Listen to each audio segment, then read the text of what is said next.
창세기 21장 8절로 13절 말씀 교독합니다. 오늘 말씀은 이삭을 얻은 아브라함이 이스마엘 때문에 고민하는 내용을 가지고 있습니다. 그래서 결론은 이스마엘을 쫓아내라 라고 하는 그 결론인데요. 이 제목을 가지고 묵상을 하겠습니다. 이삭이 자라면서 문제가 발생합니다. 이삭이 자라고 잔치를 베푼 좋은 날이 왔습니다. 이제 젖을 떼고 아이가 이제 밥을 먹게 되는 아주 좋은 날, 아브라함이 큰 잔치를 베풀었는데 사라의 눈에 거슬리는 장면이 목격되었습니다. 이스마엘이 어린 이삭을 놀리는 장면이 목격된 것입니다. 여기서 놀리다라고 하는 말은 원어를 보니까요, 희롱하다라는 뜻입니다. 희롱하다.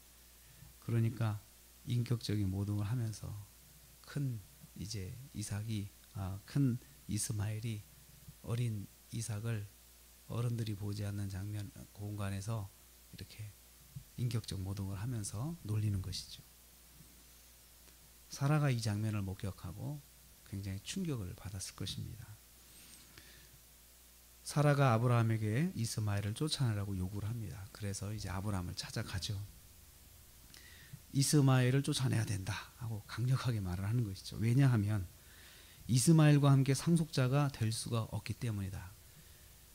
이스마엘은 우리 상속자가 될 수 없는데 앞으로 상속의 문제로 큰 문제가 발생할 수 있다. 그러니까 이 아들을 쫓아내야 된다.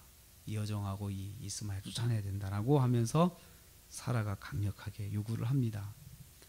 사라는 이스마엘이 이삭을 희롱하는 장면을 보면서 먼 일을 좀 내다봤습니다. 상속의 문제에 다툼이 크겠구나라는 그런 미래를 내다본 것이죠. 아브라함은 미처 생각하지 못한 일을 사라가 먼저 생각을 했습니다. 그래서 그 문제를 가지고 이제 강력하게 앞으로 큰 일을 겪기 전에 결단을 내려라 라고 아브라함을 다그치는 것입니다. 이렇게 보면 참 그 여자들이 내다보는 것이 확실히 달라요. 그래서 하나님께서 여자들을 돕는 배필로 주셨는데 그 돕는 배필이 에제르라는 그 히브리어인데 에제르라는 단어가 굉장히 똑똑하고 영민한 그 존재라는 그런 뜻이 있습니다. 그래서 그 우열의 문제가 아니고 힘이 좋냐 강하냐 약하냐 문제가 아니고 하나님께서 에제르로서 여자와 남자가 같이 협력해서 가정을 이루도록 하신 것을 볼 수가 있습니다. 어떻든 간에 아브라함은 장래에 어떤 고민이 어떤 문제가 생각할지 이거보다도 지금 당장 고민이 생겼습니다. 그래서 11절에 아브라함이 매우 근심했다라고 표현되어 있습니다. 매우 근심하는 거죠. 자기 입장에서는 이것도 아들이고 이것도 아들인데 그래도 이스마엘 때문에 그래도 10여 년 기쁨을 얻고 살았고 위로를 얻고 살았는데 그 아들에 대한 정이 있는데 쫓아낸다는 것은 쉬운 일이 아니겠죠. 그런데 하나님께서 이 일을 정리해 주십니다. 그래서 12절 말씀 보면 하나님께서 아브라함에게 이르시되 이렇게 말씀이 시작이 됩니다. 하나님께서 그렇게 말씀하셨습니다. 내 아이나 내 여종으로 말미암아 근심하지 말고 사라가 내게 이런 말을 들으라. 사라 말대로 해라. 이렇게 말씀하십니다. 그러시면서 그 이유에 대해서도 말씀하십니다. 사라 말대로 이삭만이 내 자손이다. 내 상속자다. 그렇게 말씀을 하시면서 그러나 이스마엘의 문제를 네가 고민하는데 내가 이스마엘의 장래를 보장하마. 이렇게 약속을 해 주십니다. 그래서 이스마엘도 한 민족을 이루도록 하겠다. 그래서 그 이스마엘이 이룬 민족이 지금 아랍권에 있는 사람들이잖아요. 아랍권에 있는 사람들을 다 이스마엘의 후손인데 이 사람들이 다 한 민족을 이뤘잖아요. 하나님께서 약속을 하신 것입니다. 어떻든 간에 그 미래의 일이고요. 아브라함은 지금 당장의 고심이 되는 것인데 하나님께서 그렇게 말씀을 하십니다.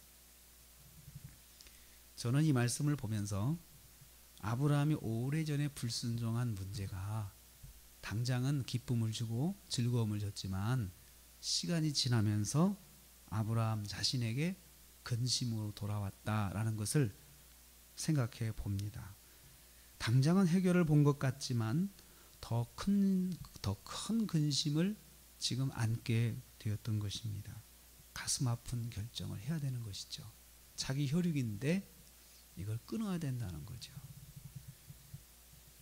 그래서 오래전에 행한 아브라함의 불순종의 일이 현재의 큰 근심이 되었다는 것을 여기서 보게 됩니다. 우리는 이를 통해서 우리도 한번 이렇게 적용을 해보기를 원합니다.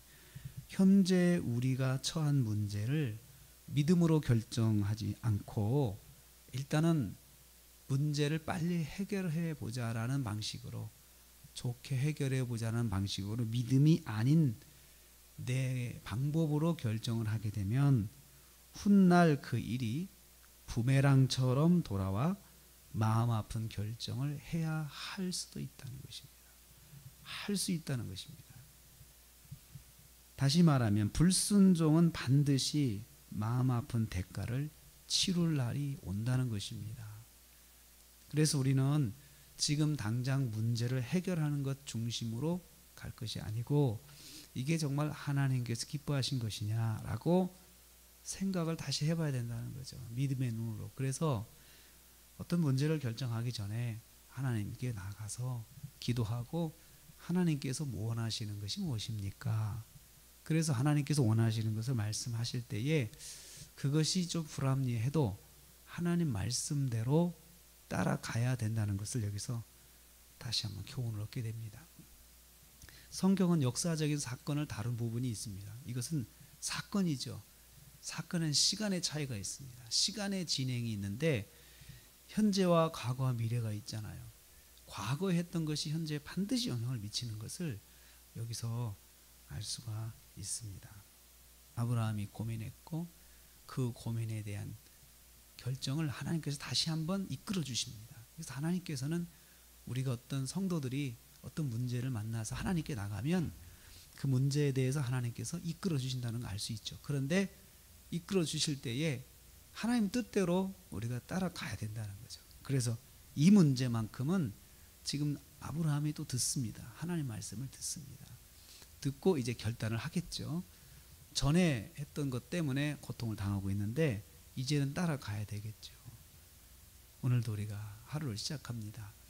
하나님께서 우리에게 어떤 문제가 있을 때 우리가 하나님 앞에 나오면 반드시 말씀해 주십니다. 그때 내가 불합리해도 순종을 해야 되는 것이죠.